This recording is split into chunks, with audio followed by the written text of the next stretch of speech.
Sitting good. Okay, coming to you live from Las Vegas. I'm in Bruges. It's all about engagement. Where's the casino? Yeah, exactly. Yeah.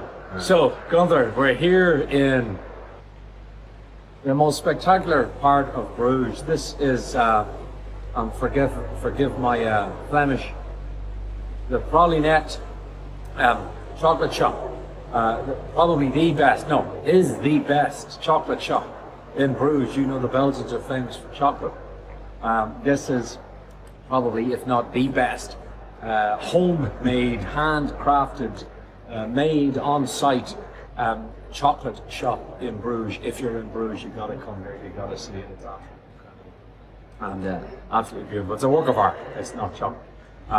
And we're here and they've graciously given us their terrace, which is looking out on this famous view of Bruges, the canal, the tourists around. We're in an incredible period at the moment. It's an Indian summer in Europe, even in Ireland, but here in Bruges, it's 30 degrees Fahrenheit, about 30 degrees Celsius, about 82 Fahrenheit in that currency. It's just amazing, and we're here on a Friday afternoon coming to you from this beautiful place. Gunther.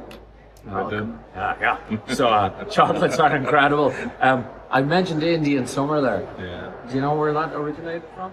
From the Indians? Well, I just happened to Google it to see, obviously, a late summer. Google has a few different answers, but in Indian summer they say, as the Native American Indians cut hunt long, that the autumn was prolonged, or the winter was prolonged. And then there's other ones that say that's absolute crap. But technically, Clinton, it was on the news yesterday, we're not in an Indian summer, it's a heat wave currently. And it's the first one ever recorded in September, so it just tells us something on the global warming and that it's all around us. Well, I mean, we didn't have a great summer in Europe, as you know. No. We had a very wet July and August. I mean, I know very hot June. Very hot June and May. It was quite nice. Yeah. July and August was a complete washout for us. Yeah. And all across Europe, I think that Azores high was too low. If you know what I mean, the high was sitting too low, so all of those Atlantic anticyclones were just rolling across, Ireland, the UK, and then into kind of continental or Western Europe. And you guys were just getting that weather a day or two later than we were getting in Ireland, and it was quite frankly a terrible summer. But now that Azores high is pushed up, those anticyclones are being pushed across the top, north of kind of Norway, and we're basking in 31 degrees Celsius, so it's incredible. Yeah. For people who hear the bells ring currently, this is the belfry where in the movie in Bruges, Colin Farrell, I don't want to give a spoiler, fell down the belfry. So that's what you heard in the background, guys. If you haven't watched In Bruges, we recommend it. It's an incredible movie. So I guess for those of you that don't know, our head office is Morticia. We're based here in Bruges. We're privileged to be in a World Heritage Site. This is where our offices are. Every day we get to walk amongst living history. Bruges is an incredible place. We like to talk about things, not only about engagement, obviously, so maybe a little bit of history about this area. I'm new to it relatively in the last 4.5 years, but I've got to know it, got to love it. I mean, it's an incredible place. The entire city within the loop, that kind of canal that loops around the city, the entire city's a World Heritage Site, I think, the first. It's absolutely incredible. It's beautiful. The buildings date back.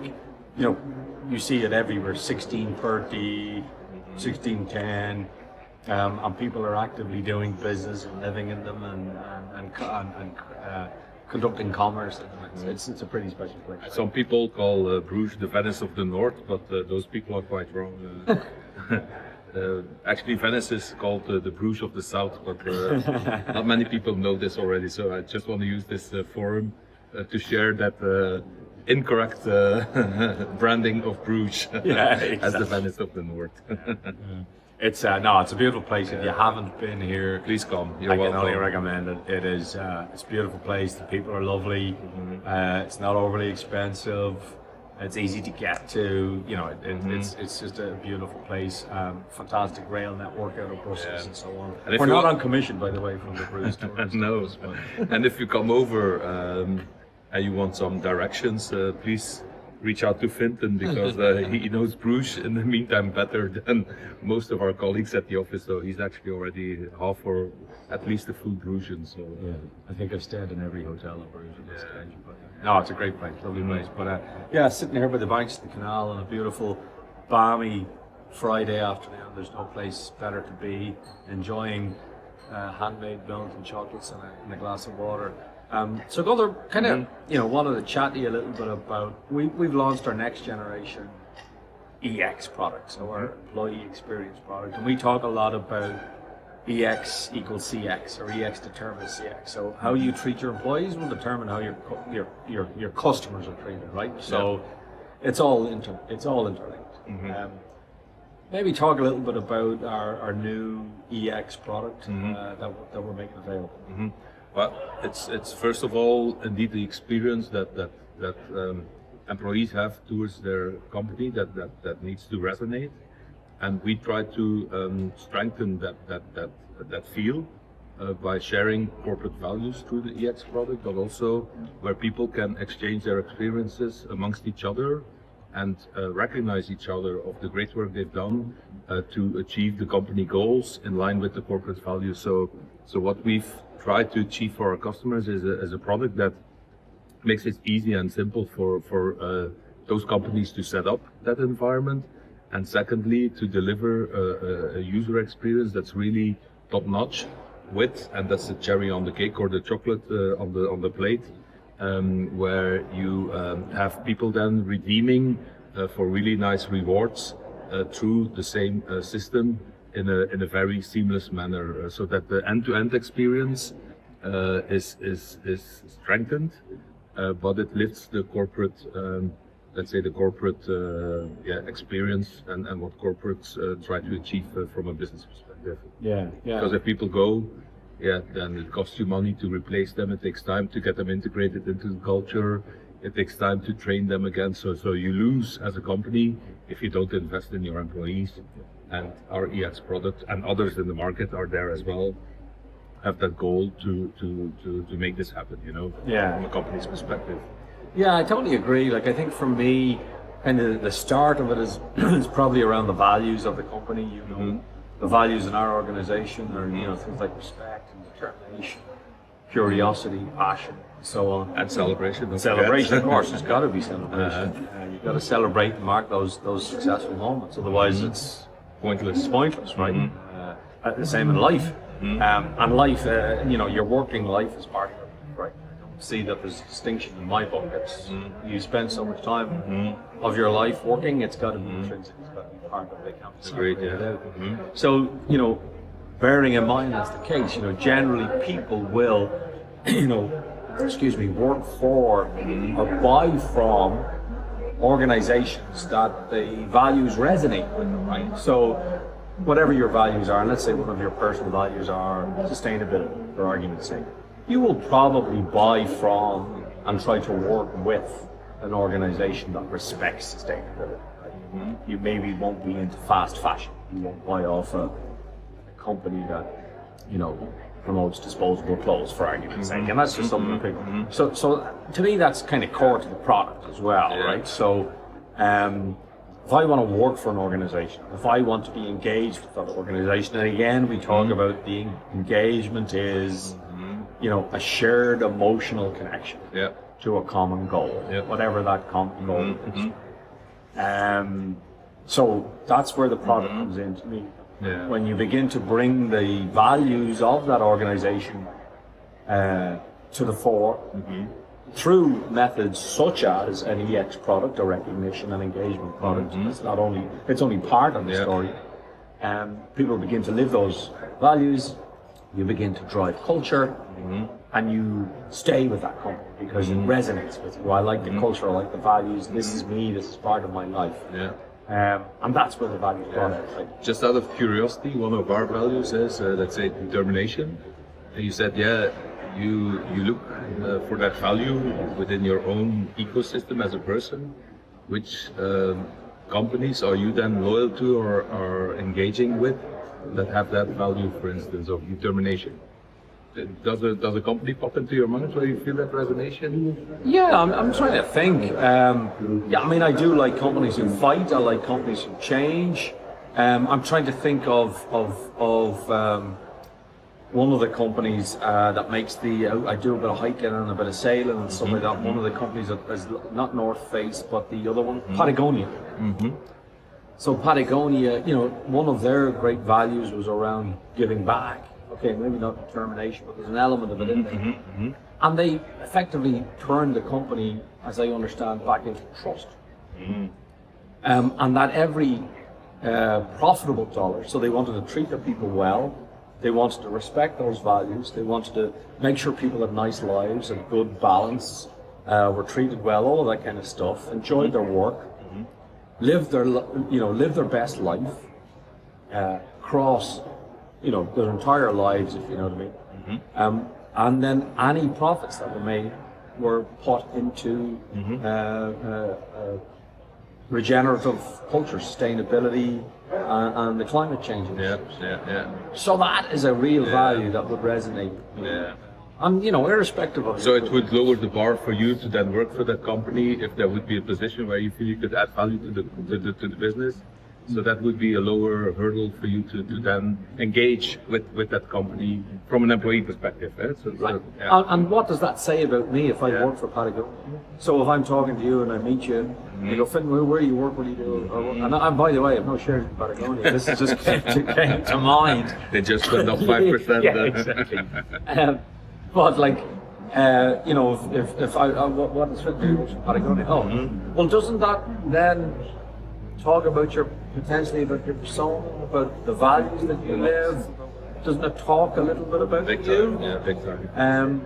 It talks about what you value. It talks about where you are, and that's the reality of it. That's an extreme. Not every company is going to be like that, but at the same time, there's no reason why every company can't aspire to have values, and that's the key to it, is living those values.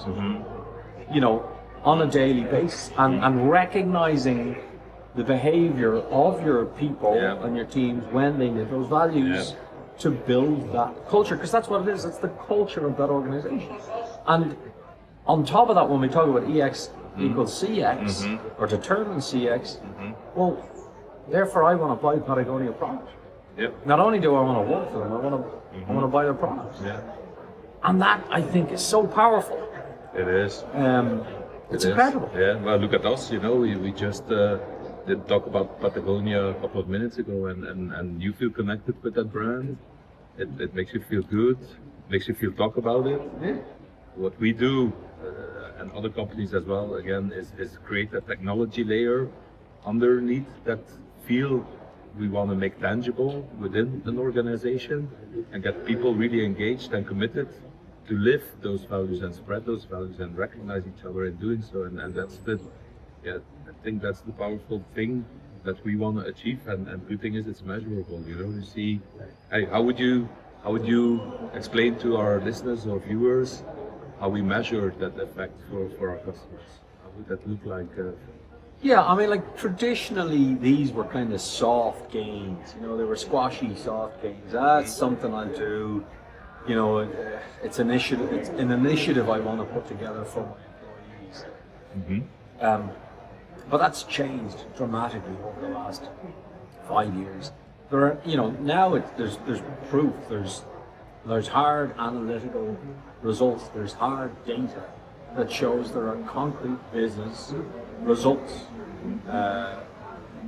as a result of building culture and recognizing behavior of your people and of your teams. Whether that be by reducing turnover, which has a massive impact on your bottom line. Improving productivity, which has a massive impact on your bottom line. So there are hard business results. We can get into the science of it, and the data is there. it's not up for debate. It's there. Those hard business results are there, and that's why I believe that employee engagement, employee recognition, recognizing one's life events, personal and commercial, recognizing one's life's milestones, personal and commercial. We talk about bringing your whole self to work. And particularly with remote work and everything now, there's no division between life and work. It is one thing. And it should be. And then the challenge is how to make that working culture and culture as a whole tangible. When people are working from home, you're sitting behind your computer screen. How do you make that tangible and have your corporate values and culture spread out through your existing teams? And that's right. In effect what we want to achieve and measure, as you said. What would be good metrics there? Because you spoke at the highest level on business goals. How does an employee recognition solution help achieve those business goals, and what metrics at that level are important to see if the company is going in the right direction to achieve those goals? Yeah, well, first of all, you want to see. No worries. Oops. Sorry. Spelt my water. First of all, you want to see, you want to see people interacting with the program within an organization. So, it needs to be designed around the core values of that organization, the culture that you want to build, and whatever that culture might be. It doesn't have to be sustainability. It could be progress. It could be entrepreneurship. It could be whatever the core values of your business are, where your business is in its life cycle. Is it established? Is it in growth stage? Is it early stage? Is it startup? Whatever it is. But there must be core values to that organization that you want those people to live. Is it determination? Is it entrepreneurialism? Is it, respect? Whatever it is. Yeah. But you've got to design it around that, because you want to live those values every minute of every day. That's the culture that you want to install. That's the culture that you want to build. And then you want to engage with your employees, and it needs to be meaningful. And generally, as a rule of thumb, you need, kind of 70+% of your employees engaging, depending on the size of the organization, of course. But you need to have the majority of your employees engaging with that on an ongoing basis. It doesn't always have to be monetary based. It's around thanks, it's around gratitude, it's around, recognizing the great work that somebody did. Hey, Gunther, thanks a million for helping me out. It don't have to necessarily be a commercial value to it, but what we do want is this velocity of thanks and gratitude. How do you measure those engagement levels of those 70% of people? Yeah, I mean, what would you recommend to a company that hasn't got an employee recognition program yet, but they are thinking on it? Yeah. So what would be a couple of key metrics that you would advise them to watch out for if they invest in such a solution?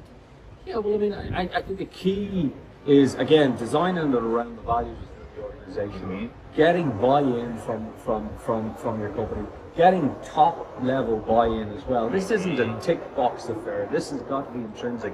And it is, and most progressive companies that are out there that know what they're talking about, who have direction, who have vision, this is a priority for them. It's mission critical. Yeah. It's not an must-have, tick the box, let's move on. So it needs, leadership buy-in, it needs executive buy-in within the organization. They have to see the true value, and you can show those true values through those concrete terms that we talked about: reduction in turnover, increase in productivity, etc., etc. So you need that buy-in from those, and then you need to bring the people within the organization with you. And you need to begin to develop and recognize that culture. It's a journey, it's not going to happen overnight, but you need to see that. But you need to begin to bring that positivity, that environment of gratitude and thanks to the organization. People bringing their whole selves to work. So, recognizing external events to the office, for example. Now, the office could be at home now, so we're in a changed world, but things like, births or marriages or birthdays or like significant events in one's life need to be recognized, as well as the daily living of that culture. If your culture is entrepreneurialism, for example, if that's one of your values, as you see that being displayed by a team member, by a team, by somebody in your organization, recognize it. Bring it to the fore, celebrate it, show gratitude, encourage that mindset, encourage that value, and you begin to, bring everybody on the journey. How do you bring that through a technology solution like ours? Because if imagine you're a company of 1,000 or 2,000 or 5,000 employees. We know there's a communication feed a bit like Facebook and Twitter where you can share messages, but if everybody then really is very active on the system, couldn't it have a system overload then, or how do you manage this through such a solution in an effective manner? Yeah, no, I mean the technology is built on the basis that it can expand and contract depending on the draw or the requirements that it's there. But we have fantastic features like community within, so where you can build a community within an organization. You build it yourself. You build it yourself, so if you're in a very large company, maybe your community is your office, or is your department, or is your country, or is your region. That's the community, and you want to build that community. You want to build. We all want to belong to something. It's intrinsic within us. It's part of the human condition. Whatever that is. That's what religion. Sure, you want to belong. After 4.5 years. Yeah, exactly. Yeah, with the odd exception. But we all desire to belong. We do. To a family, to a religion, to whatever floats your boat, right? But we all have that desire to belong, and community is key to all of us. So in our technology, we talk a lot about communities within organizations, communities within projects, whatever that might be. So our technology allows you to begin to create those communities. We have community news feeds where you can share performance, where you can share feedback, where you can recognize and celebrate performance, show gratitude, celebrate life events like birthdays, marriages, all of those kind of things. You're creating a community. Yeah. So the employee in this environment has got a, let's say, self-serve capability of creating and managing his own communities. Where does it stop or begin? Because from management perspective, you also want to have some say, I think, in creating those communities. You're local like us in Bruges, but our Irish department, it's a bit too distant. We don't want everybody to connect with Ireland because the activity is here. So what's the view there? Yeah, I mean, I guess communities exist by default, right? To an extent, albeit they're not brought to the fore, they're not recognised. But we invariably default to a community, whether that's, I'm part of the sales department, or I'm part of the operations department, or I'm part of the Irish office, or I'm part of the American office. Everybody set. That's a fixed setting, as a matter of speaking, fixed communities. And there's people that you will work with, right, within that. So generally, there's within an organisation, you're going to have those communities, and then you have hierarchies, obviously, within those communities as well.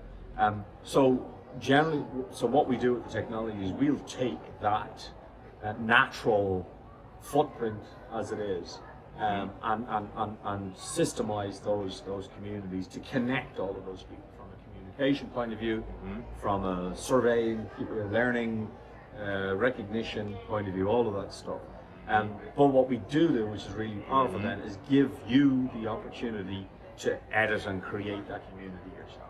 Okay. So if, for example, I'm part of the sales community, in an organization, but I don't have a huge amount of interaction with my counterparts in Australia.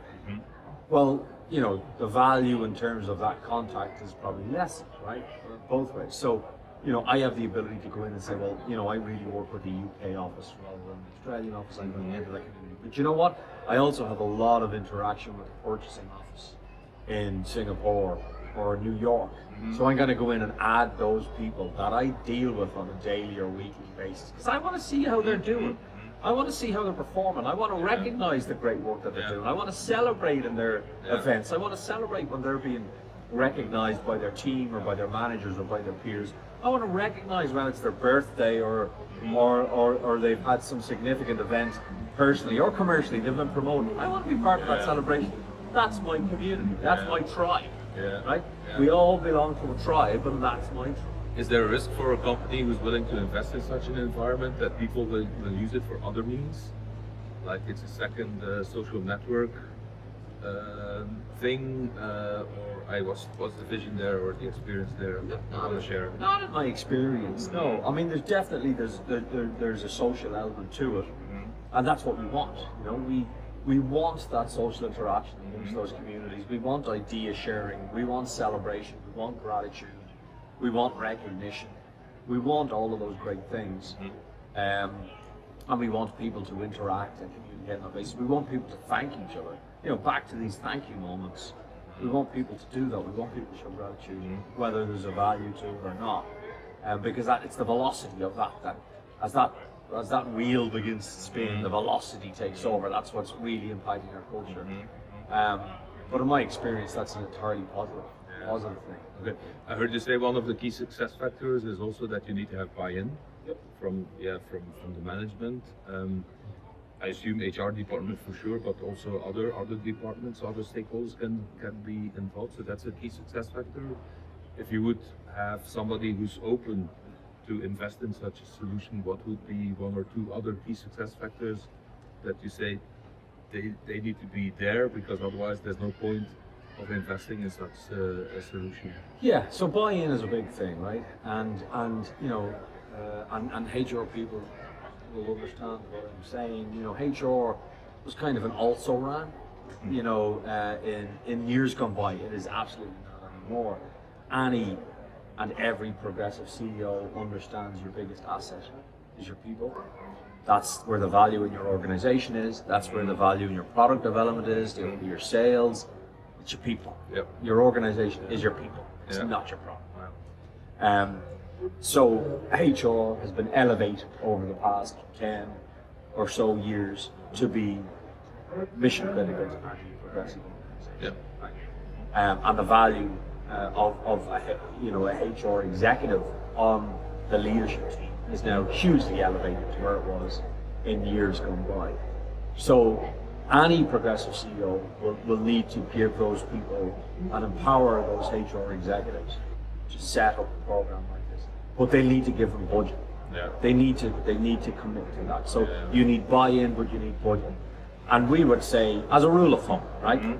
We talk about on the employee side of things that somewhere in the region of, you know, kind of $1, €1 out of every $100 or every €100 wage dollars should go to engagement of hiring, right? So we're talking about 1% of payroll should go. Now that takes buy-in. That takes a courageous leadership team, a courageous CEO to say, I believe in this. I believe in this. Hence the metrics and the monitoring is key to see if that investment is really paying off. If I can add, for me another key success factor is communications. Because it's not because you have it out there that it will live by itself. So it needs to be communicated about, internal communications, a kick-off event, some supporting activities. When people enter a corporate headquarters, they get a leaflet on the new program, you know. You could have a proof of concept at some point where you have one department, for instance, but then again, you still have communications as a key success factor. So absolutely, you can agree to that. Yep, you got to get it out there with all programs, right? All engagement programs.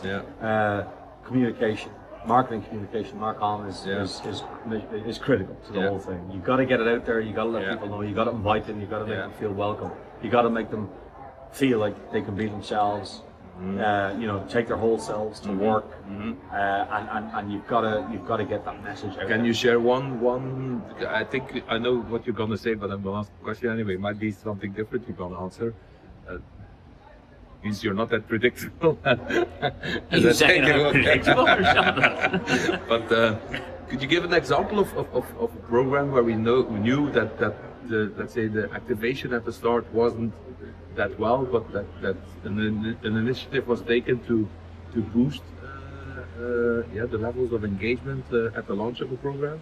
Yeah, I mean, look, the technology can be as sweet as you want it to be. It can do everything. It can have every bell and whistle on it. It can look absolutely amazing. The branding will be incredible. The marketing department will done a wonderful job. But if you're not getting buy-in across the board, if you're not getting traction, it's not. That's all engagement technology, whether it's employee recognition, sales incentive, Yeah. customer That is loyalty. And so the communication part of that is, as you mentioned, is critical. It's to get traction. You know, we talked about you need 70+% of participants interacting on a regular basis within a program. And that takes time sometimes to build, and sometimes, you know, if the investment doesn't go in that initial launch process, getting the buy-in from the people as well as the leadership team, it can take time to ramp, and it can be difficult. If you then don't have the budget behind it, sometimes it can have a negative impact, right? And it won't do what it's supposed to do. That's why there has to be that level of ramp. Otherwise, don't bother. Yeah. So I think there are nice takeaways for people who listen for the first time maybe, or are looking into, let's say, an employee engagement / recognition solution, that you really need to have buy-in from management level, top level. You need to have budget.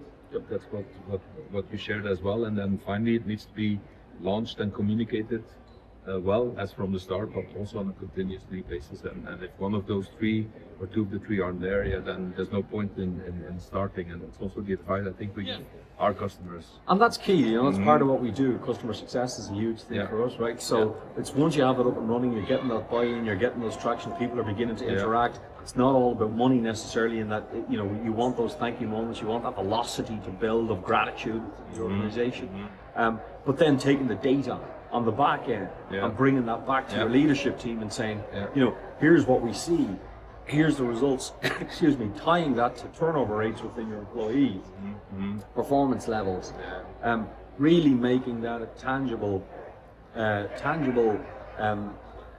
benefit that you can clearly demonstrate to your leadership team, to your board, whoever it might be, and say, look, this is money well spent. Our ROI is X. And we know that's what it will come down to when we come to financial decisions in every company, and that is clearly demonstrable by what we can do in the data. And technically, a company will look for maximization of the employee lifetime value. You know, that's bottom line. What they would then be looking for, knowing if it's maximized, that it will maximize the business goals as well. So yeah, and I mean, like, the data's out there. Like, this has been changing a lot over the last 10 years. The world is changing. Everything that we do, everything's changing about us. We're living in a new age. You know, I was reading about it. You know, they talk about the age of experience is where we're living now. And we live in, excuse me, it's about experience, how we experience things, how we experience our jobs, our friends, what we buy, how we live, what we eat. It's the age of experience. And I think, you know, employees, you know, and when you look at the data that's coming back, employees aren't as concerned with salary. Of course we all need salary, of course we all, you know, want to have comfortable lives. We have requirements, Maslow's hierarchy and all that kind of stuff. There's certain minimums that we have to achieve to live, but salary's not at the top. People want to feel engaged, they want to belong, they want to be recognized, they want to see gratitude for what they do, they want to be part of something, they want to feel that their efforts are having an impact. When they make those efforts and they have those impacts, they want to see that being recognized. They want to see their values resonate with who they work for, buy from, and so on. They're the things that we're living in. They're the most, you know, these things are becoming paramount. And as we work a lot from home, and this is not changing out there, you know, companies are working, most people are working from home at least some part of the week now. You know, we look at the stats around the office, the commercial office market in most European cities now. We see a crash on the horizon. I'm sorry to say, here in the commercial property market, but we see a crash coming in the next month or two. These are all symptoms of a changing world that we live in, and that's why employee recognition, engagement, and all these things we chat about aren't just revenue. I think that's a nice wrap up for me, Fintan. I don't know how you look at it. Yeah, the one thing I came across a post, Siobhan McHale, and Siobhan is one of those Irish names, Siobhan. The Dutch have too many consonants in their words, the Irish have too many vowels, and most people pronounce Siobhan as Siobhan, but I know Siobhan is Savan for those who aren't Irish that can pronounce her name on LinkedIn. But she put up a post the other day, digressing a bit, and she said, you know, competitors can copy your products, can copy your services, but they can't copy the culture. And that to me is build your culture and use programs like our own and all of the others that are to build your culture, because nobody can copy your culture. You will stand on your own, you will be unique, irrespective of how many people you're competing with in your business. I've got nothing to add. I think I'm gonna eat a nice piece of chocolate, Finn. Well, finally, before we knock off, I would love to, for those of you who are watching, let me just show you a little bit here, because it's absolutely stunning. So this is where we are. Excuse me just for a second, there's a bit of glass there. So these are the beautiful canals of Bruges. You'll see a lovely little hotel and restaurant over there. Another little one here, the Hotel du Bourgogne, I think. And some of this beautiful architecture and so on. And again, this is the most wonderful chocolate shop in Bruges, La Pralinetta. If you're ever bar. in this part of the world, most absolutely come here, because it's stunning. And I think these guys do corporate events and stuff as well if you're in this part of the world. But beautiful place, beautiful day, Friday evening. And reach out if you ever want to come over to Bruges and share some ideas on how we can energize your existing employees. Absolutely. You're very welcome. Absolutely. So guys, let us know. Any questions, comments, feedback, let us know. And enjoy your weekend, and thanks for joining us. Remember, it's all about engagement.